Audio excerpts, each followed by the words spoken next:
Over here we have the Kia Picanto 2024 facelift. Now, this brings me down to a very big question. Does it beat the Fiat 500? The reason I bring this up is because the A segment is shrinking. When we talk about the A segment, we're talking about the likes of the Volkswagen Up, the Toyota Aygo, and the Peugeot 108. Well, guess what? These guys have been discontinued for some reason, and I'm really not sure because they were doing quite well.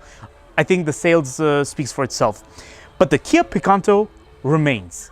And the Hyundai i10 also remains. But to be honest, they are kind of related because they're from the same group.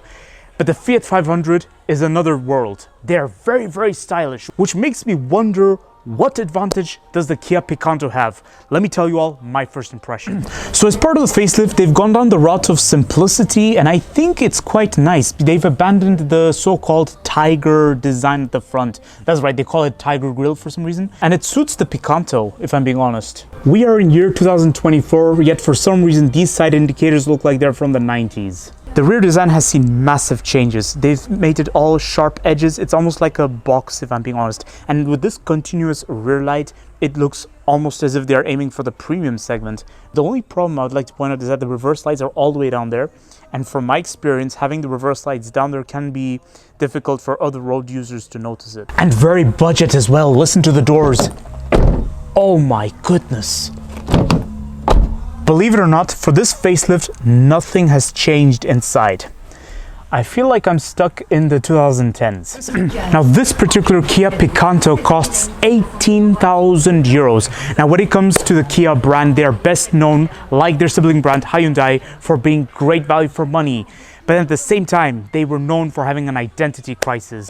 So already I can confirm you do not get a 360-degree parking camera, nor do you get parking sensors at the front. You get a rear view camera and a rear parking sensor. Now, this is not entirely questionable, especially for the A segments, because the visibility from the driver's seat should not be an issue. There is no keyless entry whatsoever. Look at these buttons.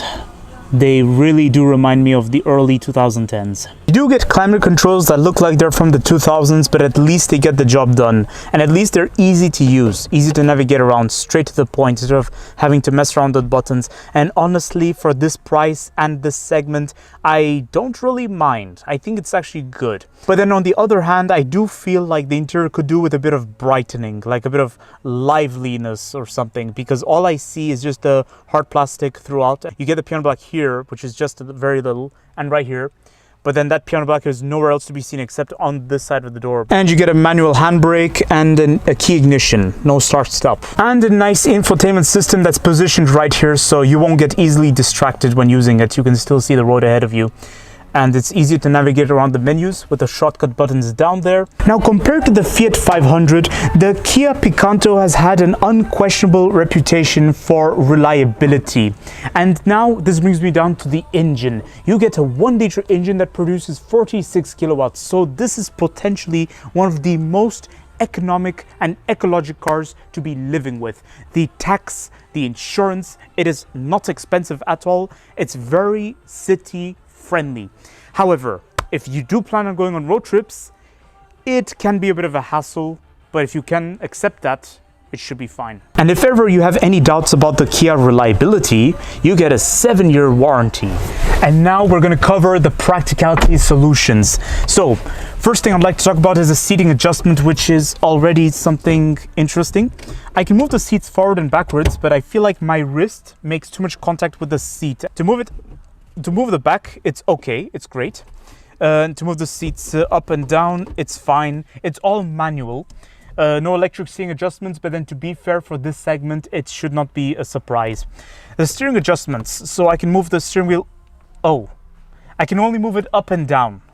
Now this is a little bit questionable given that we're year 2024. So a recurring thing I've just noticed is that something about this Kia Picanto feels a bit stuck in time, but then to be fair, it gets the job done. It's reliable. The steering wheel is one of the best to hold on to though, and the size is perfect for this segment. The thickness is good. It's like my experience with the Porsche 911. Oh my goodness, very good, except you don't get driving pallets, and honestly, don't worry about it. You don't need driving pallets for this. Now let's check out the cup holders. Now the cup holders are very flexible. You can put your bottle down there and they don't get in the way, which is good. Or you can, if you don't need the cup holders, you can get rid of it and you get a vast storage space. Now I have to confess that Hyundai and Kia have one of the best presentation for 12-volt sockets and USB points. I mean, look at this area. It is so nicely presented. It's great. It's wonderful. And there's a little storage area right above it. I just wonder what you'd use that for. Okay. Then there's a storage space right here under the handbrake, and then central console storage, which is so tiny, but it's cute they put it there. And ironically, that's the only part of the interior that has leather on it. That's just really, that's mocking me right now, because I'm jealous how this area has the leather, and onto the door, there's no leather at all. It's just hard plastic. And there's no glasses holder at all up here. In fact, this has to be the first time I've ever seen this whole area right here empty. There's nothing going on above. And of course, how can I forget the glove box? In this particular Kia Picanto, it is full with the manuals, but if you get rid of the manuals, you do get a decent amount of space. Did they put the fuel cap latch down there? It's like, wouldn't it make sense to put it around here or something? Now it is time to check out the rear seats of the Kia Picanto.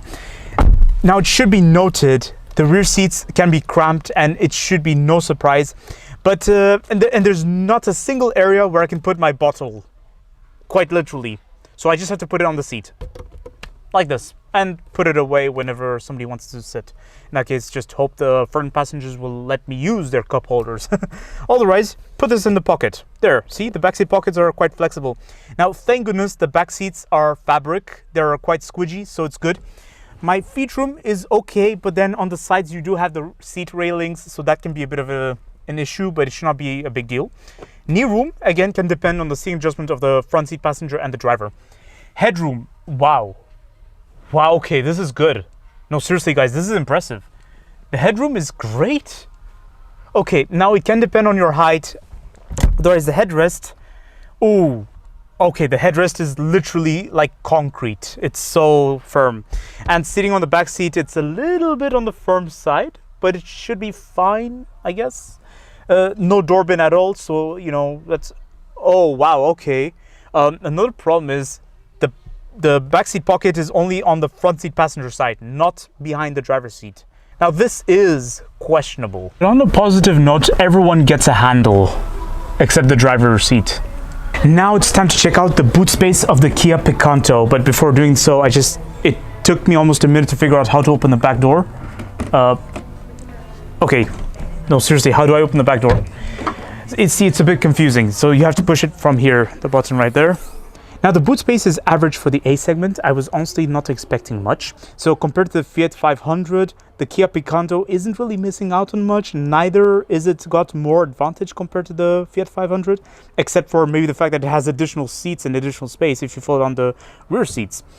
Now this Kia Picanto does have the adjustable floor, so if you put it up here, you get a rather flat floor effect almost, and it's easy to put your luggages in and out, especially if it's heavy.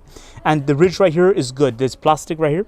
But just be careful, the body paint does stick out a bit at this side. Now with the seats folded down, you get additional volume, so you can potentially move houses thanks to the box-like effect, although I'd not recommend doing that, but you could if you want to, or especially if you're going on a lengthy road trip. What you get over here for your seatbelt, see?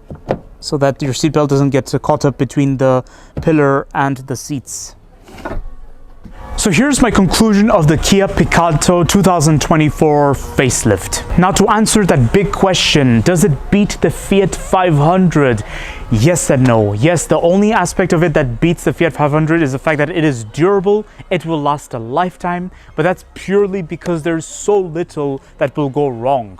The quality is durable, the engine is durable. There's nothing that suggests otherwise, and that too, you do get a 7-year warranty. So on top of this, you're all set. The other side of the scale, the desirability factor. The Fiat 500 is arguably one of the most prettiest cars available, and that too, there's another brand called Microlino. They specialize in tiny electric cars. They're from Switzerland, and these guys, I think, have built one of the best little cars ever, and they're only around 16 to 20,000 euros or more than that, but you get the point. For a price of 18,000 euros, this Kia Picanto is good value for money. It does have the reasonable amount of equipment which you would need, but then at the same time, it doesn't really seem to have any glitter to it. It just gives you the basics, like any keyless entry or anything. You see what I'm saying? So don't forget to like, comment, and subscribe, and stay tuned for more videos that are on the run. I will see you all next time.